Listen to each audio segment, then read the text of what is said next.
खोल दे पंख मेरे कहता है परिंदा, अभी और उड़ान बाकी है, और जमीन नहीं है मंजिल मेरी, अभी तो पूरा आसमान बाकी है।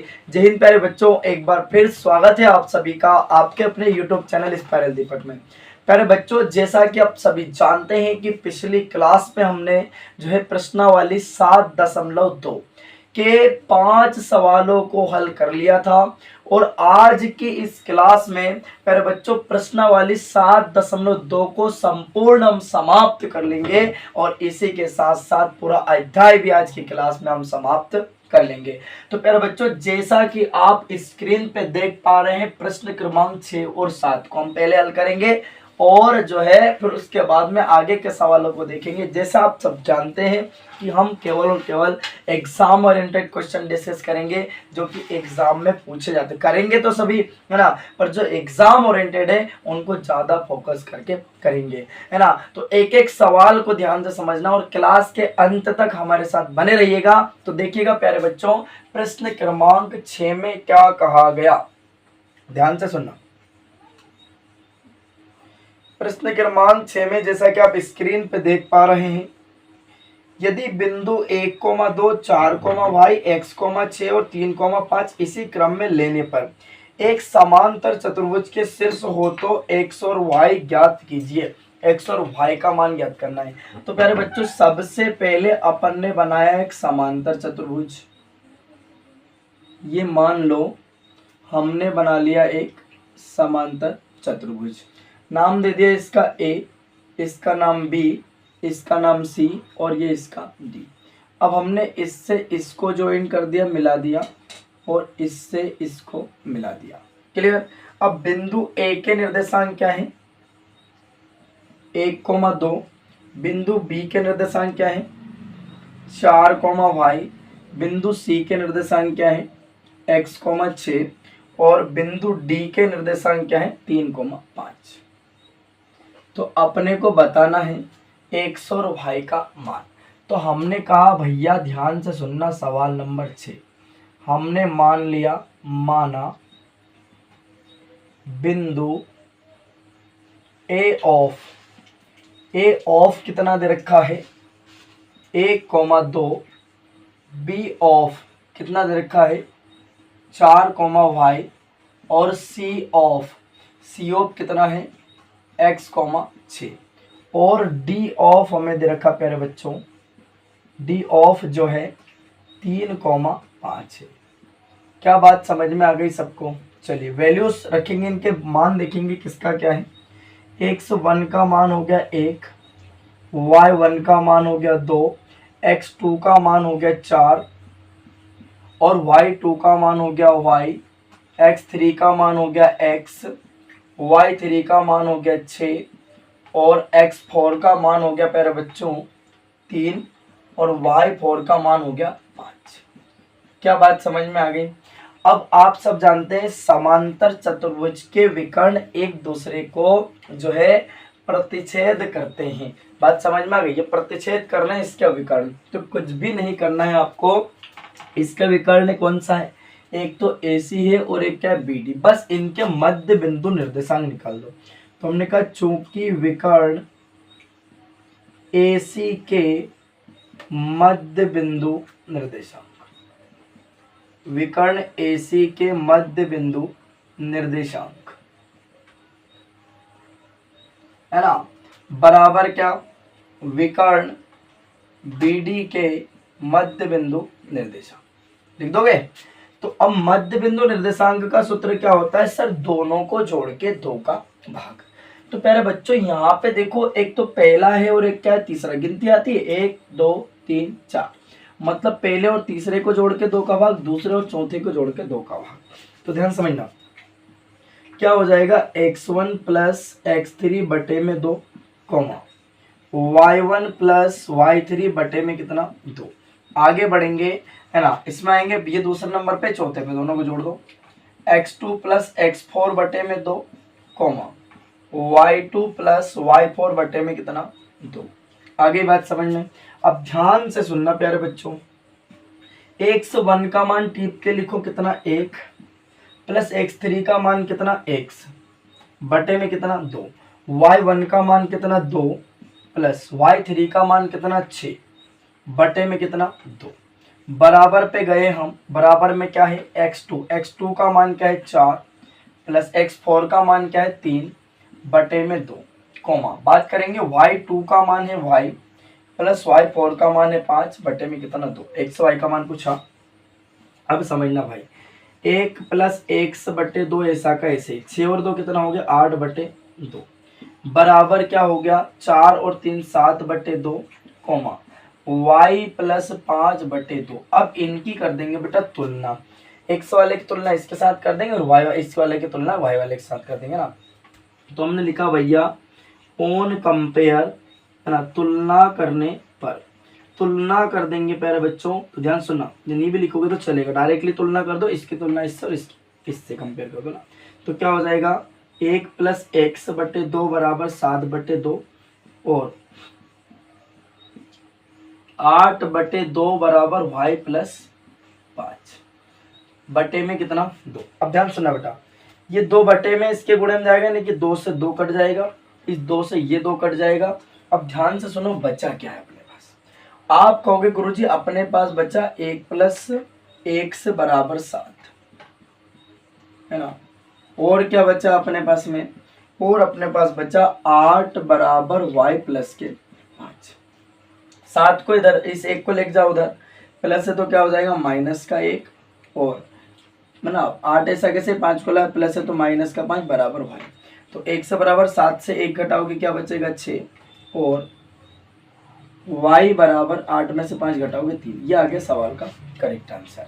तो x का मान 6 एवं y का मान कितना आ गया 3। ये बात समझ में आ गई किस कटा, ये बट्टे में गुणे में ले जाओ 2 से 2 कट जाएगा, बट्टे में गुणे में ले जाओ 2 से 2 कट जाएगा। क्लियर बात हो गई। चलिए अब हम बात करेंगे प्यारे बच्चों अगले सवाल की। उम्मीद है सवाल सभी को क्लियर हो गया होगा, बढ़िया से स्क्रीनशॉट ले लीजिएगा। किसी भी प्रकार का कोई भी डाउट लगे आप हमें कमेंट करके कमेंट बॉक्स में पूछ सकते हैं। इस प्रकार के सभी सवालों को इसी तरह से आपको करना है जिसमें समांतर चतुर्भुज की वो बात करें। चलिए अगले सवाल की बात करेंगे प्यारे बच्चों। सवाल नंबर 7 हमारा क्या कहता है, जैसा कि आप स्क्रीन पे देख पा रहे हैं सवाल नंबर 7 सब बच्चे देख ही पा रहे हैं है ना। इंपॉर्टेंट सवाल है, एग्जाम ओरिएंटेड क्वेश्चन है, इस तरह के क्वेश्चन एग्जाम में पूछे जाते हैं। क्लियर बात। चलिए तो अब हम बात करते हैं सवाल नंबर 7। ध्यान सुनना, बिल्कुल एक एक सवाल आपको समझ में आएगा है ना। बस आपको क्या करना है, क्लास के अंत तक हमारे साथ बने रहना है और एक एक सवालों को समझना। सुनना, बिंदु ए के निर्देशांक ज्ञात कीजिए। पहली बात क्या कहा कि बिंदु ए के निर्देशांक ज्ञात कीजिए है ना, जहां ए बी एक वृत्त का व्यास है जिसका केंद्र 2, है तथा बिंदु मतलब बी के निर्देशांक 1, 4 अपने को दे रखा। अब ध्यान से सुनना, हमने बनाया प्यारे बच्चों ये वृत्त, ये हमने बना लिया एक वृत्त। ये वृत्त का क्या हो गया केंद्र, ये क्या हो गया वृत्त का व्यास। क्लियर। इसका नाम दे दिया हमने ए, इसका नाम दे दिया बी और ये ए बी वृत्त का व्यास होगा। इसके निर्देशांक दे रखा 1, 4 और जो केंद्र दे रखा वो क्या दे रखा अपने को केंद्र में है ना, केंद्र है अपना 2, बिंदु ए के निर्देशांक ज्ञात करना है, इसका नाम दे दिया x, y। ये अपने को ज्ञात करना है। तो हमने लिखा मेरे प्यारे भाई 7वां सवाल, माना बिंदु ए के निर्देशांक, माना बिंदु ए के निर्देशांक, ए के निर्देशांक। अब बिंदु ए के निर्देशांक क्या दे रखे प्यारे बच्चों, तो अपने को दे रखा x, y अपन ने माना तथा है ना, ये अपने को मान लिया अपन ने, ठीक है। तथा बिंदु बी के निर्देशांक, बिंदु बी के निर्देशांक क्या दे रखा, बिंदु बी का निर्देशांक 1, 4 एवं केंद्र, जो केंद्र है वृत्त का 2, दिया है। ये कहाँ दिया है, क्वेश्चन में हमें दिया है। क्लियर। चलिए वैल्यूज पता लगाते हैं। x1 का मान x हो गया, y1 का मान y हो गया है ना, x2 का मान कितना हो गया, y1 का मान y, x2 का मान कितना हो गया 1 y2 का मान कितना हो गया 4। सर इनका क्या आचार डालेंगे भाई, ये x का मान लो 2 है और y का मान कितना है -3 है ना। अब अपने को बिंदु A के निर्देशांक पता लगाना है। ये मान लो x डैश है अपना और ये क्या है y डैश है ना, ताकि कंफ्यूजन नहीं होगा है ना। तो बिंदु A के निर्देशांक क्या मान लिया अपन x डैश और क्या मान लिया y डैश।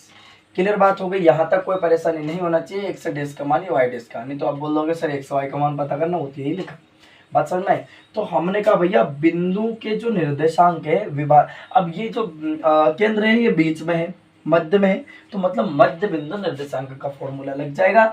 x के बराबर x डैश वाला और x डैश के बराबर x का वाला फॉर्मूला लग जाएगा और y डैश बराबर y वाला लग जाएगा। तो भैया फॉर्मूला क्या होता है, हमने कहा x डैश बराबर x1 प्लस x2 बटे में 2 कॉमा y डैश बराबर y1 प्लस y2 बटे 2।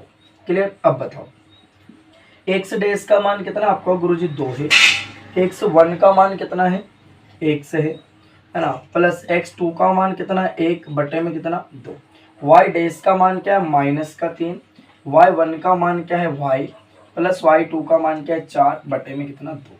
अब 2 बटे में कहाँ जाएगा गुणे में, 2 दूना 4 बराबर x प्लस 1 कॉमा।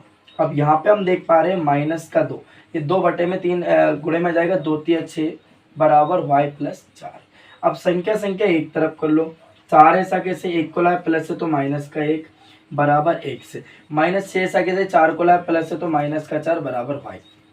तो x बराबर 4 से 1 घटा दोगे कितना मिल जाएगा 3 मिल जाएगा है ना। और जो है प्यारे बच्चों है ना 6 और 4 क्या हो जाएगा -10। अतः बिंदु A के निर्देशांक, तो बिंदु A के निर्देशांक क्या आ गए अपने पास, हमने लिखा अतः बिंदु A के निर्देशांक, बिंदु A के निर्देशांक। तो बिंदु A के निर्देशांक क्या है, बिंदु A के निर्देशांक आ गया अपने पास में 3 -10 है। यह आ गया हमारे सवाल का करेक्ट आंसर। यहाँ तक कोई परेशानी नहीं होना चाहिए। उम्मीद है सभी बच्चों को सवाल समझ में आया होगा। चलिए प्यारे बच्चों अब हम देखेंगे है ना अगला क्वेश्चन, जो कि आज की क्लास का भी अंतिम क्वेश्चन होगा है ना, और जो है इस चैप्टर का भी अंतिम क्वेश्चन होगा। आपका होगा सर 8 भी बचा, 9 भी बचा, 10 बचा, तो इन तीनों सवाल में से केवल और केवल हम प्रश्न क्रमांक 10 को देखेंगे, जो कि एग्जाम ओरिएंटेड क्वेश्चन है प्यारे बच्चों। उम्मीद है ये सभी को समझ में आया होगा। चलिए अगले क्वेश्चन की अब हम बात करते हैं, ध्यान से सुनना। क्वेश्चन नंबर 10 दिखाइए कंप्यूटर महोदय जी स्क्रीन पे। तो क्या सभी बच्चे क्वेश्चन नंबर 10 को देख पा रहे हैं, बोलो हाँ यार। तो क्वेश्चन 10 में क्या कहा गया बेटा, ध्यान से सुनना। क्वेश्चन 10 में कहा गया एक समचतुर्भुज का क्षेत्रफल ज्ञात कीजिए जिसके शीर्ष इसी क्रम में है 3, 0, 4, 5, -1, 4 और -2, -1। संकेत क्या दिया है, समचतुर्भुज के क्षेत्रफल का सूत्र क्या होता है 1/2 इंटू उसके विकर्णों का गुणनफल, मतलब गुणा उसके विकर्णों का गुणनफल होता है। तो सबसे पहले हमने बना लिया एक समचतुर्भुज। समचतुर्भुज कैसा होता है, ये सब ध्यान से है ना। ये मान लो कि अपना एक हो गया समचतुर्भुज है ना, लाइन थोड़ी टेढ़ी मेढ़ी हो गई है, ध्यान से। ये समचतुर्भुज हो गया अपना है ना, तो तिरछा बना लेना है। ए इसका नाम बी, इसका नाम सी और इसका नाम क्या डी। ये इसका विकर्ण हो गया और ये क्या हो गया इसका विकर्ण। क्लियर बात। अब बिंदु ए के निर्देशांक क्या दे रखा 3, 0, क्या दे रखा 3, 0। बिंदु बी के निर्देशांक क्या है 4, 5। बिंदु सी के निर्देशांक क्या है -1, 4 और बिंदु डी के निर्देशांक क्या है -2, -1। अब अपने को समचतुर्भुज के क्षेत्रफल का जो है बताना है ना। तो हमने लिखा मेरे प्यारे भाई 10वां सवाल, माना बिंदु ए ऑफ। तो बेटा बिंदु ए ऑफ क्या दिया है, आप कहोगे गुरुजी 3, 0। बी ऑफ क्या दिया है ना 4, 5 और सी ऑफ क्या दिया है बेटा -1, 4 और डी ऑफ क्या दिया है बेटा, तो डी ऑफ हमें दिया हुआ है -2, -1 है। क्या इतनी बात समझ में आ गई। चलिए वैल्यूज निकालेंगे। x1 का मान 3, y1 का मान 0, x2 का मान कितना है 4, यहाँ से लिख रहे हैं x1 y1 x2 y2 है ना। इतने दिनों से हम सवाल कर रहे हैं, पता चल रहा है ना। y2 का मान क्या है 5, x3 का मान क्या है -1, y3 का मान क्या है 4 है ना। x4 का मान क्या है बच्चों, x4 का मान -2 और y4 का मान क्या है -1। अब भैया हमें इंट में दे रखा है स्पष्ट शब्दों में कि समचतुर्भुज का क्षेत्रफल क्या होता है। तो कह रहे बच्चों 1/2 गुणा उसके विकर्णों का गुणनफल। तो विकर्ण निकालेंगे AC के बीच की दूरी। तो हमने कहा भाई साहब चूंकि AC बराबर फॉर्मूला क्या होता है, 1 नंबर पे 3 नंबर पे, तीसरे में से भैया पहले वाले घटा दो। फॉर्मूला क्या बनेगा, x3 - x1 की whole power 2 plus y3 - y1 की होल पावर 2। चलिए मान रख दीजिएगा, ध्यान से सुनना, रूट ऐसा का ऐसे ही, x3 का मान टीप के लाओ -1 -x1 का मान कितना है 3 होल पावर 2 प्लस y3 का मान क्या है 4 माइनस y1 का मान क्या है 0 होल पावर 2। अब देखो -1 -3 माइनस के 4 की पावर 2। अब 4 से 0 घटाओगे प्लस के 4 की पावर 2। 4 का वर्ग कितना हो जाएगा 16 प्लस 4 का वर्ग कितना 16। अब यहाँ आपका गुरुजी माइनस है तो माइनस क्यों नहीं आया, क्योंकि बेटा मैंने आपको पहले क्लासों में बता रखा है कि माइनस में अगर कोई भी संख्या हो, अगर घात सम संख्या हो तो आंसर प्लस में आएगा। अगर माइनस में कोई भी संख्या अगर घात विषम संख्या है तो आंसर काय में आएगा, माइनस में आएगा। अब 16 + 16 कितना हो जाएगा 32 हो जाएगा। अब रूट 32 का मतलब क्या हो जाएगा बेटा, ध्यान सुनना, तो AC बराबर क्या लिखेंगे 16 दूना 32। 16 काय का वर्ग होता है 4 का, तो AC बराबर क्या आ गया 4√2। क्या इतनी बात सबको समझ में आ गई, बोलो हाँ या ना। 4√2 मात्रा का गया। अब कौन सा विकर्ण है BD, तो विकर्ण BD बराबर फॉर्मूला क्या बनेगा, चौथे में से दूसरे को घटाना। तो क्या बनेगा x4 - x2 की पावर 2 प्लस y4 - y2 की होल पावर 2। क्लियर, बस मान रखना है। तो बताओ x4 का मान क्या है, x4 का मान है -2 माइनस फॉर्मूले का, x2 का मान क्या है 4 घात कितनी 2, y4 का मान क्या है -1 माइनस y2 का मान क्या है, y2 का मान 5 घात कितनी 2। अब बताओ 4 और 2 क्या होगा -6 का वर्ग, -1 - 5 -6 का वर्ग, 6 का वर्ग करेंगे प्यारे बच्चों क्या आएगा 36। क्या आ जाएगा 36 प्लस 6 का वर्ग 36। तो BD बराबर 36 प्लस 36 कितना हो गया 72। अब 72 को हम क्या लिख सकते हैं, तो BD बराबर 36 दूना 72। अब 36 काय का वर्ग होता है, तो BD बराबर क्या आ गया 36 होता है 6 का वर्ग। तो क्या आ गया 6√2 मात्रक। बात समझ में आ गई कि नहीं आ गई। अब हमसे पूछा समचतुर्भुज के विकर्ण, क्या पूछा समचतुर्भुज के विकर्ण का क्षेत्रफल पूछा। तो हमने लिखा चूंकि समचतुर्भुज के विकर्ण का क्षेत्रफल, चूंकि समचतुर्भुज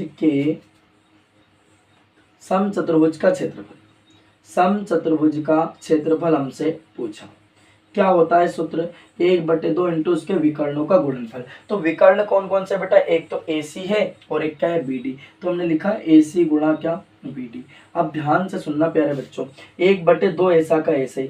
AC का मान कितना है, आप कहोगे सर AC का मान है 4√2, कितना है 4√2 गुणा BD का मान कितना है, BD का मान है 6√2। तो ध्यान सुनना 1/2 ऐसा का ऐसे, 4 का गुणा 6 में करा 4 6 में 24, √2 का गुणा √2 में करा 2 बाहर, 2 से 2 कैंसिल आउट। तो आंसर क्या आ गया 24 वर्ग मात्रक। अब वर्ग मात्रक क्यों लिखा बेटा, क्योंकि क्षेत्रफल की पद्धति क्या होती है स्क्वायर, मतलब स्क्वायर का मतलब क्या होता है वर्ग, और आयतन की पद्धति क्या होती है घन। बात समझ में आ गई, यहाँ तक कोई परेशानी नहीं होना चाहिए। उम्मीद है सभी बच्चों को सवाल समझ में आया होगा। अगर किसी बच्चे को किसी प्रकार का भी कोई भी डाउट लगे, आप हमें कमेंट करके कमेंट बॉक्स में पूछ सकते हैं। फिर बच्चों इस क्लास में आज हमने पूरे अध्याय 7 को समाप्त कर लिया है। अब कल से जो है हम शुरू करने वाले हैं ट्रिग्नोमेट्री यानी कि त्रिकोणमिति यानी कि अध्याय 8 जो है ना।